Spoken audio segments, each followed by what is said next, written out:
It's the summer of 1989, and the world of professional wrestling is caught somewhere between chaos and glory. The territories are dying, the superpowers are colliding, and in the middle of it all, Wrestling Eye drops its August issue like a chair shot to the collective jaw of the business. Every article pulses with defiance, every photograph looks like it could roar off the page. This is wrestling before it was filtered, before the edges got polished down, the roar of the crowd, the sting of sweat, and the glow of ego. And leading the charge is the man who never left the fight, only paused to reload. Roddy Piper. The magazine opens with him on the comeback trail. Older, sharper, still dangerous. He's no longer the loudmouth punk with a microphone and a vendetta. He's a living ghost haunting the locker rooms that once feared him. The piece describes him walking through the curtain like a man stepping through time. Still unpredictable, still impossible to ignore. The writer says you can't retire what you never contained. And that's Piper in a sentence. He's seen Hollywood, he's seen headlines, but what he wants now is noise, the kind only an arena can give him. The fans remember every insult, every swing, every hot rod moment. And when the bagpipes hit again, it isn't nostalgia, it's warning. Turn the page and the focus shifts to the blood feud of the year. Ric Flair versus Ricky Steamboat, the battle for glory that defines the sport itself. The article doesn't pick sides, it marvels at the contrast. Flair, the champion in silk and arrogance, a man addicted to attention. Steamboat, pure fire and family pride, the athlete who makes everything look effortless. The coverage feels like scripture, calling it the match that made time stand still. It recounts the trilogy from Chicago to Nashville to New Orleans, where each fall felt like art being painted in bruises. Flair is described as a king who refuses to abdicate. Steamboat as the knight who refuses to bow. It's a rivalry written in sweat and respect, and Wrestling Eye captures it like the final word on what greatness means when both men already have it. Next, the mood turns darker, the powers of pain versus demolition, a collision of titans so violent the paper almost shakes. The magazine calls it a battle for booze because the crowd doesn't know who to cheer, only who hits harder. It's all leather, spikes, and raw intimidation. Warlord and barbarian trying to prove they're the future. Axe and Smash proving the future still answers to the past. Every paragraph drips with adrenaline. Every caption screams with impact. These aren't characters, they're tanks in motion. And when they meet in the ring, the audience doesn't chant, it gasps. From there, we're thrown into the chaos of the tag division, where the Rockers and the Rougeau brothers are at war over more than pride. The article paints the Rockers as wild youth, speed, flash, and danger, while the Rougeaus represent polish and precision, the embodiment of arrogance in matching jackets. The writing is electric, describing their battles as pop songs turn fistfights, all motion and in mayhem. Marty Jannetty flies like a man trying to escape gravity. Shawn Michaels smirks through every reversal like he's already planning superstardom.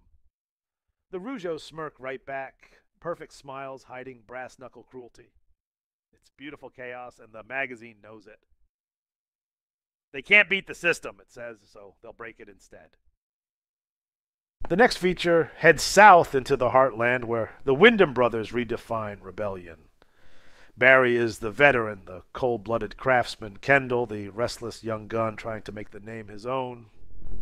The story is pure Americana, dusty roads, family feuds, and pride that borders on punishment. The writer calls them the bad boys of bloodlines, a family raised on fists and betrayal. They don't want sympathy. They want recognition. In a sport full of painted faces, they're the real thing. Dangerous, talented, unpredictable. Halfway through the issue, we're halfway around the world. Japan. The Road Warriors march into All Japan Pro Wrestling with Genichiro Tenryu at their side. The text explodes with energy. 3 fists, 1 purpose, domination. It describes the union as a cultural collision where Hawk's fury meets Tenryu's precision, and together they forge a new kind of warfare. In Japan, the magazine says, respect is earned by pain, and nobody embodies that better than this trio.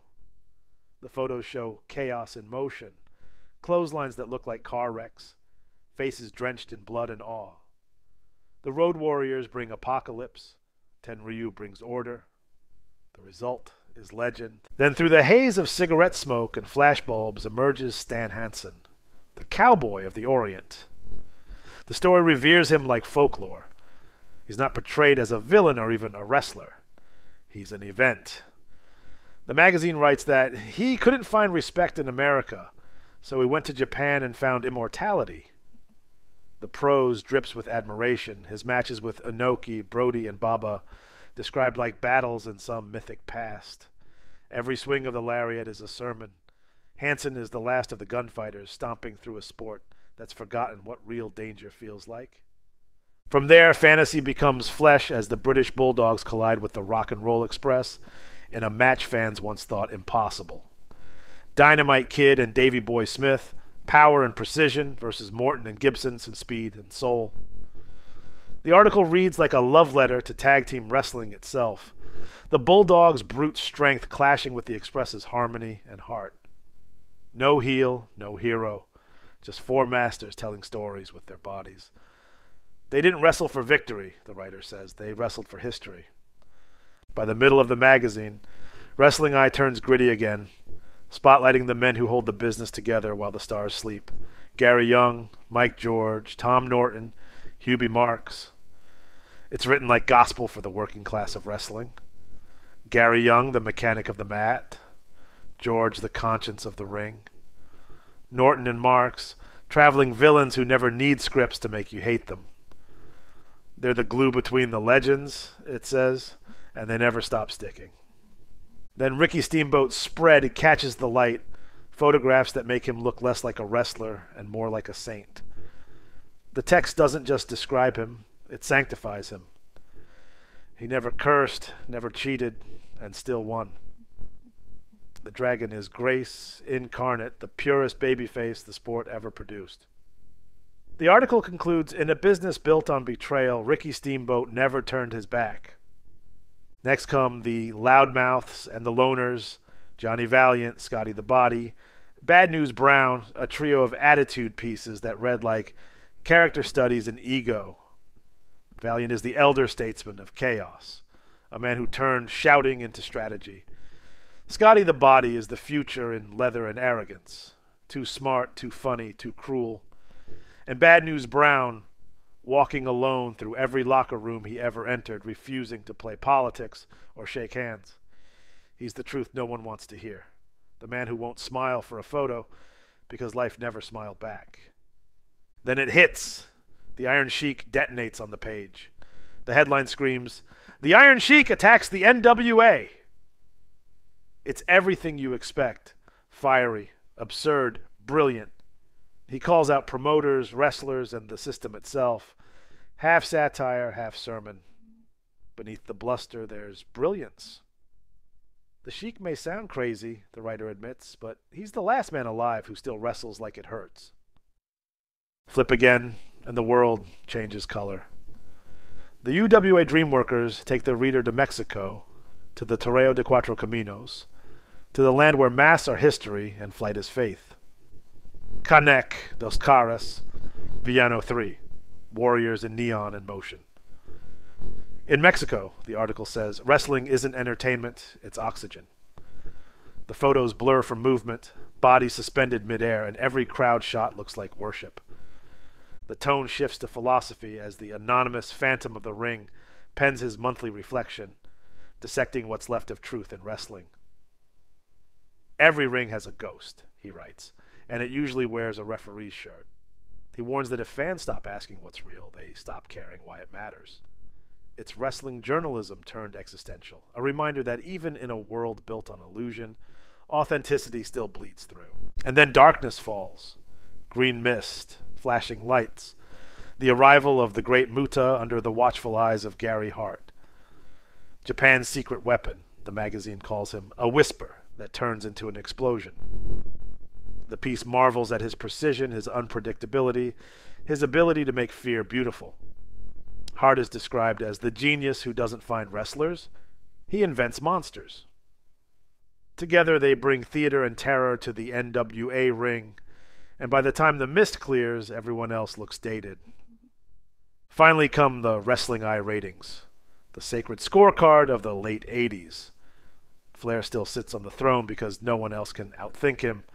Steamboat's right beneath, all class and clarity. Terry Funk burns his way back into contention. The Road Warriors remain tag team gods. Madusa tops the women's rankings, already a revolution in motion. Every list feels less like numbers and more like prophecy. The letters to the editor that follow are pure passion, fans defending favorites, mocking the rankings, and thanking the magazine for remembering the territories the big networks forgot. The issue ends on Madusa Miceli again, the globe-trotting phenomenon who turned skepticism into awe. She's not a novelty, the article insists. She's the future. From AWA rings to Japanese tours, she's breaking rules the boys didn't even know existed. And after her comes Cactus Jack Manson, the madman poet of punishment, bleeding across grainy photos like a warning about where wrestling is heading next. Lex Luger's arrogance, acts of demolition steal discipline, Big John Studd's quiet dignity. The final pages become a hall of mirrors reflecting what wrestling was, is, and will always be. Pain, pride, performance, and the pursuit of immortality. And as the issue closes, the editors leave one last note to the faithful. Another month, another fight. The names will change, the lights will dim, but the passion will never die. Keep your eyes open, and the next storm is already brewing. Because that's what Wrestling Eye was in August 1989.